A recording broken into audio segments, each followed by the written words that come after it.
Good morning সবাইকে। আজকের একটা নতুন দিন, একটা নতুন ব্লগে তোমাদের সবাইকে ওয়েলকাম। আর হয়তো তোমরা এখন চিন্তা করছো এত সকাল সকাল রেডি হয়ে কোথায় যাচ্ছি। রেডি হয়ে গেছি, হয়নি এখনও, জাস্ট কাপড় পরেছি আর মেকআপটা বাকি আছে। মেকআপও না বেশি হালকা, এখন 9:15 বাজে, আর 9:30টার মধ্যে বেরোনোর ইচ্ছে আছে। তো দেখি আর কোথায় যাচ্ছি, কেন রেডি হচ্ছি সকাল সকাল। আমি আর আমার মেয়ে, আর ওই সাইডে আমার মা যাবেন।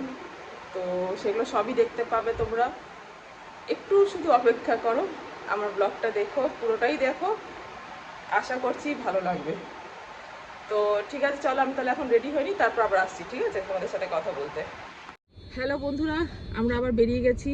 এই মা গাড়ি পাঠিয়েছে, তো মায়ের গাড়িতেই যাচ্ছি। এখন মায়ের বাড়ি যাব, ওখান থেকে তারপর আমরা ওই যাব যেখানে যাচ্ছি, তোমাদেরকেও দেখাবো। সবাই ঘর থেকে বেরোলাম, এখন প্রচুর জ্যাম। তো জ্যামে একটু ফেসে রয়েছি, জানি না কখন পৌঁছাবো। তো আমি আর আমার মেয়ে যাচ্ছি শুধু, আর গাড়িতে না, তো ওই জন্য এত নড়ছে, ঠিক স্টেবল হচ্ছে না। তো এখন আমি আর মেয়ে যাচ্ছি, তো ওখানে যাই, মা উঠুক গাড়িতে, তারপর আবার তোমাদের দেখাবো, ঠিক আছে? ততক্ষণ আমাদের সাথে তোমরাও চলতে থাকো। এখন মায়ের ওখান থেকে বেরিয়ে গেছি, মায়ের বাড়ি থেকে বেরিয়ে গেছি, মাকে নিয়ে নিয়েছি। আমার মেয়ে যে মোবাইল খেলছে,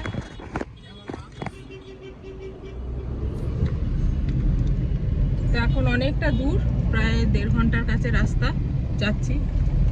ওখানে যাই, তারপর আবার তোমাদের সাথে কথা বলবো।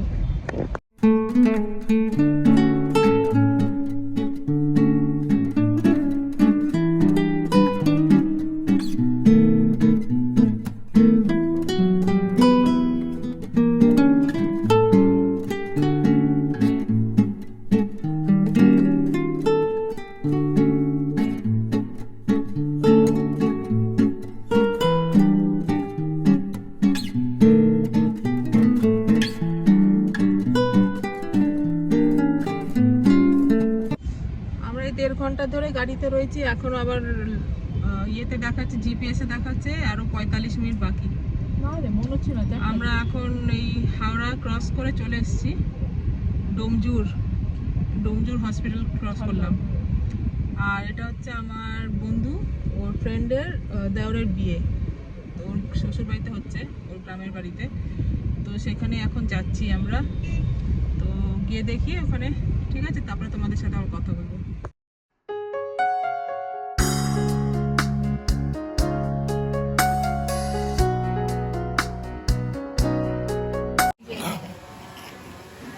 একটু চাপি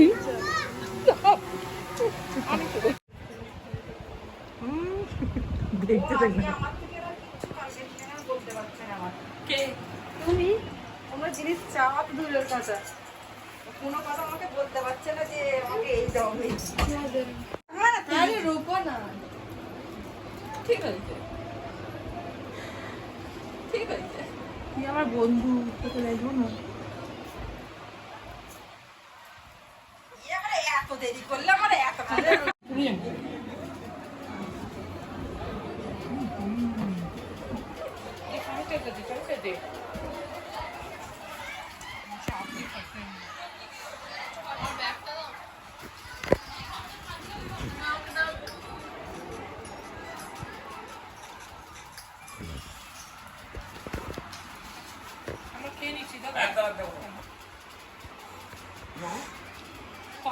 ওই হয়তো এই অফিস করে লম্বা এসে আছে।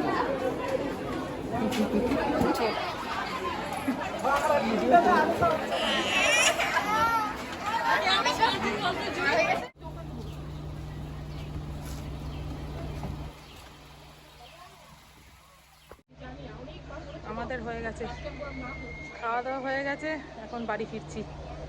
প্রচুর গরম, প্রচুর গরম। আর চলো গাড়ির ভেতরে গিয়ে আবার কথা হবে তোমাদের সাথে।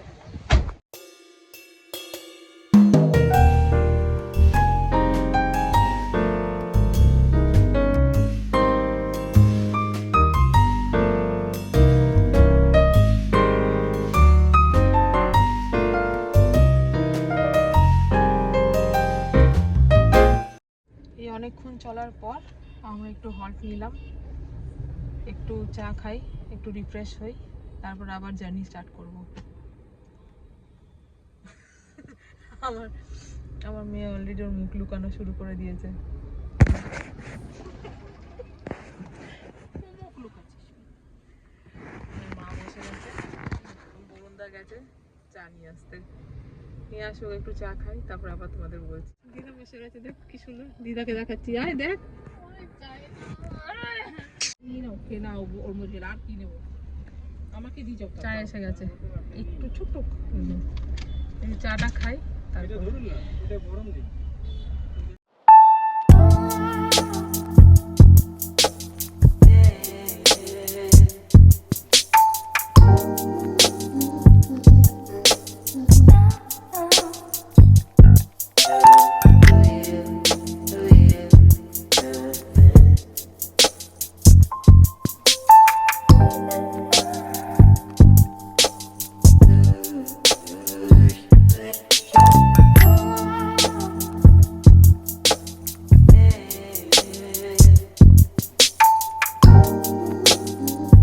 গুড ইভিনিং সবাইকে। আমি এই প্রার্থনা দিয়ে বিয়েবাড়ি দিয়ে এসে, আমার ঘরে প্রার্থনা ছিল 6:30 দিয়ে, মোটামুটি আমি 6:20 দিকে ঢুকে গেছি। আর 6:30 দিয়ে প্রার্থনা ছিল, তো 6:30 দিয়ে এই 9টা পর্যন্ত প্রার্থনা হলো। আর আমি আর চেঞ্জ করিনি, ওই একই ওই কাপড় পরেই আমি বসে গেছি। খালি এখন একটু কানে তুলি, দেখো না সব সব রয়ে গেছে, আমার কিচ্ছু খুলিনি। মানে এসছি দেখি লোক অলরেডি চলে এসছে ঘরে, প্রার্থনার মানুষ। তো ওই জন্যে আর কিছু করিনি, একেবারে এই কাপড়েই পরলাম। এখন এই বাচ্চাদের সবাই চলে গেল, বাচ্চাদের এখন এই আমি চেঞ্জ করব, চেঞ্জ করে বাচ্চাদের খাওয়াবো টাওয়াবো, খাইয়ে টাইয়ে সব একদম বিছানায় পাঠিয়ে আমি আর ডিনার করে আমিও শুয়ে পড়বো। ঠিক আছে, তো আজকের ব্লগটা তোমাদের কেমন লাগে জানিও, ভালো লাগলে লাইক শেয়ার সাবস্ক্রাইব করে দিও। ঠিক আছে, কমেন্ট করো। আর কি বলবো, আমার বন্ধুর দেওরের বিয়েতে গিয়েছিলাম, তো ভালোই হয়েছে। ওরা অ্যাকচুয়ালি আমাদের ওখানে গ্রামের তো প্রচুর লোক হয়েছিল। তো আমাদের বললো যে বাইরে গিয়ে আর প্যান্ডেলে খেতে হবে না, তোমরা ঘরেই বসো। তো এই ঘরেই বসে আমাদের খাটের মধ্যে বিছানায় ওরা খাওয়া দাওয়া দিয়ে গেল, ওখানেই খেয়ে নিলাম। তারপরে ওই আসার সময় বউকে, মানে যাতে বিয়ে হয়েছে স্বপ্নার দেওর আর ওর বউ, তাদের আবার একটু গেলাম দেখা টাকা করে, তারপরে বাড়ি চলে এসেছি আমরা। আর বাকি তো তোমরা দেখেইছই। আর ওখানে না অত না আমি ভিডিও করতে পারিনি, ঠিক আছে। যতই হোক একটা লোকজনের মাঝখানে কী করে গিয়ে ভিডিও করবো না, অচেনা জায়গা একটা, চিনি না বেশি কাউকে। তো স্বপ্নাকে চিনি, ওর ফ্যামিলিদের চিনি না, ওর বাবার বাড়ি ওর শ্বশুর বাড়ির লোকদের চিনি, এছাড়া আর কাউকে তো চিনি না। আর বেশিরভাগ আমরা ওই বসেই ছিলাম, সবাই আসছিল, কথাবার্তা বললাম। হঠাৎ করে এখন কী করে ভিডিও করব, তো ওই জন্য বেশি কিছু করা হয়নি, যতটুকু পেরেছি করেছি। তো ঠিক আছে, তোমাদের কেমন লাগে জানিও। আর ভিডিওটা বেশি বড় করব না, আমার মনে হচ্ছে একটু বেশি বড় হয়ে গেছে অলরেডি। তো সবাই ভালো থেকো, সুস্থ থেকো, আমার ব্লগ দেখতে থেকো। আরেকটা দিন আসবো নতুন ব্লগ নিয়ে, তোমরা অপেক্ষায় থেকো। ঠিক আছে, তো চলো তাহলে আজকের মতন tata, bye bye, good night.